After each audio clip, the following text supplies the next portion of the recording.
Okay guys, Bernardo Faria here. I'm here today with Zach. Huge honor for me.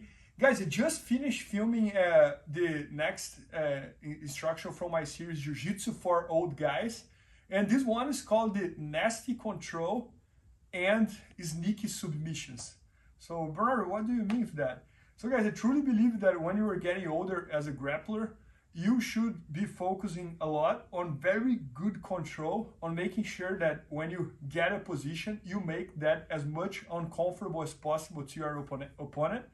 And also like on sneaky submissions. So what do you mean with sneaky submissions? I mean like the very low risk submissions. The submissions that you can try anytime you want, and even if you miss them, you didn't lose the control, you didn't lose the position. So, give me an example of one of those submissions. The scarf choke from side control. You can always go for the scarf choke, and if for some reason it doesn't work, you're still in the side control.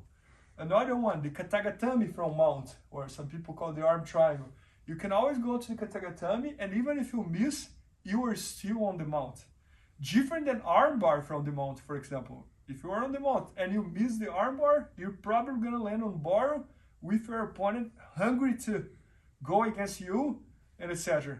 So I did the entire instructional focus on that, on like nasty controls, how to put as much pressure as possible on controlling positions and make that very uncomfortable to your opponent, and how to find sneaky submissions.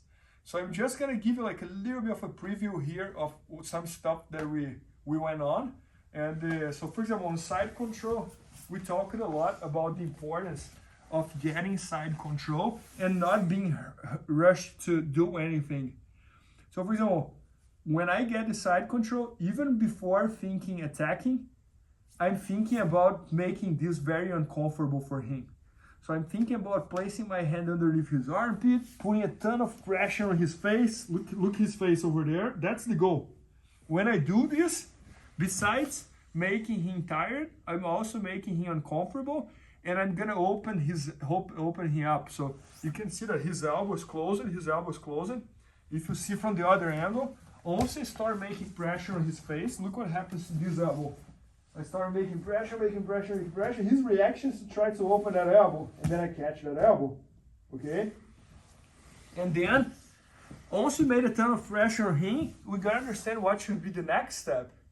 And that's a great fit for another nasty control, for example, going to the mount and keeping him all open, or going for a sneaky submission, like the scarf choke, for example. But everything happens from this type of like nasty control. We don't want to get the side control and keep him comfortable. Then, for example, we explained about the idea of like, once I get the mount, for example, I don't want to leave him uncomfortable. Look, I want to get the mount, slide my knee over and get the mount, but it's completely different when I have the mount like this. Pay attention on his elbows. It's completely open. My chest is tied on his face. This is completely different than when I'm on the mount and I give him the chance to close himself. So I think like for the older grapplers, the goal should always be to get the mount, don't be hurried to get the submission, and make sure you find yourself in positions like this. Look, I have his both elbows open, and then from here I can set up a ton of attacks. For example, I could back it up a little bit and go to the katagatame. Okay, I could go to the arm lock that I call the Superman. That's this one. But can you see that if I miss this arm lock over here, I don't miss the mount. If I miss the katagatame, for some reason he doesn't tap, I'm still on his mount, etc., etc. We also talked about same concept when you're on the back. So for example, we talked a lot about this concept here that I'm gonna try to choke him out from the back, and then he's doing a great job defending it, and instead of insisting here, I'm gonna go for a nasty control. So I'm gonna go to the diagonal over there. Look, I'm gonna use my weight towards that direction. My leg pushes his leg down, and I go to the spread chicken, which is one of the very worst positions in Jiu-Jitsu. If you guys can see his face, you can come a little closer here, and you can see on his face how uncomfortable that is. So that's the idea, to put him on uncomfortable positions. we're talking about the same concept from turtle, same concept from half guard.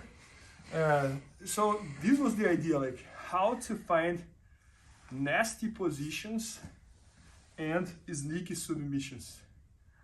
So I truly believe that for the older grapplers, this can be a great key, because many times you're training against people much younger than you, and you don't want to go face to face, you know, like you want to make sure first you find very good controlling positions, you make your younger opponent very uncomfortable, and then you start thinking about submissions. And even then, when you go for the submissions, you don't want to try high risk submissions. You want to try low risk submissions. You want to try those submissions that you have not too much to lose. I think that's the idea, and I had a great time. I'm sorry about using a lot of uncomfortable positions and moves, but I think it's going to be a great fit for your game, and I hope you guys enjoy it. It's going to be launched very soon at IBJJFanatics.com. So Jiu-Jitsu for old guys, nasty controls, and sneaky submissions. I hope you guys enjoyed, guys. Thanks so much, and it was a huge honor for me to teach you one more instructional. Thank you, Zach. Please help me out to grow my YouTube channel. Just click subscribe. And to watch more videos, just click under see more videos. I hope you enjoyed. IBJJFanatics.com. Use the promo code YouTube Faria to get 10% off any instructional video. Improve your jiu-jitsu faster.